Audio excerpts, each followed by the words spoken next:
నల్గొండ జిల్లా మర్రిగూడెం మండల కేంద్రంలో ఐకేపీ సెంటర్ను తనిఖీ చేశారు ఎమ్మెల్సీ నెల్లికంటి సత్యం. ధాన్యం కొనుగోళ్లను పరిశీలించారు. రైతులకు ఇబ్బందులు రాకుండా చూడాలని అధికారులను ఆదేశించారు.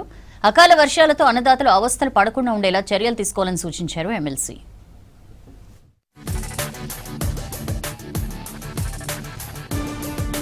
మళ్ళీ కూలీలను పెట్టి మళ్ళీ ఎండవలసిన పరిస్థితి ఏర్పడతా ఉంది. అందువల్ల ఈ సంవత్సరం బాగా రైతులు తీవ్ర మనోవేదనకు గురవుతా ఉన్నారు. దీనికి ప్రధాన కారణం ప్రభుత్వ నిర్లక్ష్య వైఖరే.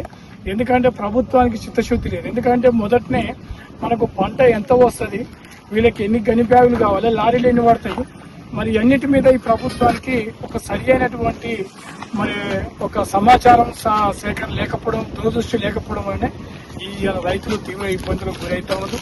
ఒక్కొక్క రైతు 40 రోజుల సంది పడుతున్న బాధ చూస్తే మరి నిజంగా కన్నీళ్లు దిగమింగుతా ఉన్నారు.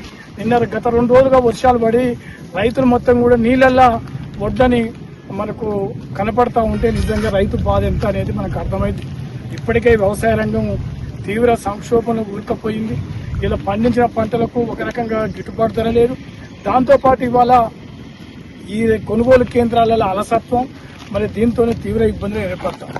అందువల్ల ఇలా రాష్ట్ర ప్రభుత్వం యుద్ధ ప్రాతిపదికన ఒక 2-3 రోజులలోనే మొత్తం కూడా ఈ ధాన్యాన్ని కూడా తరలించడానికి పెద్ద ఎత్తున ప్రయత్నం చేయాలని సందర్భంగా డిమాండ్ చేస్తా ఉన్నాం.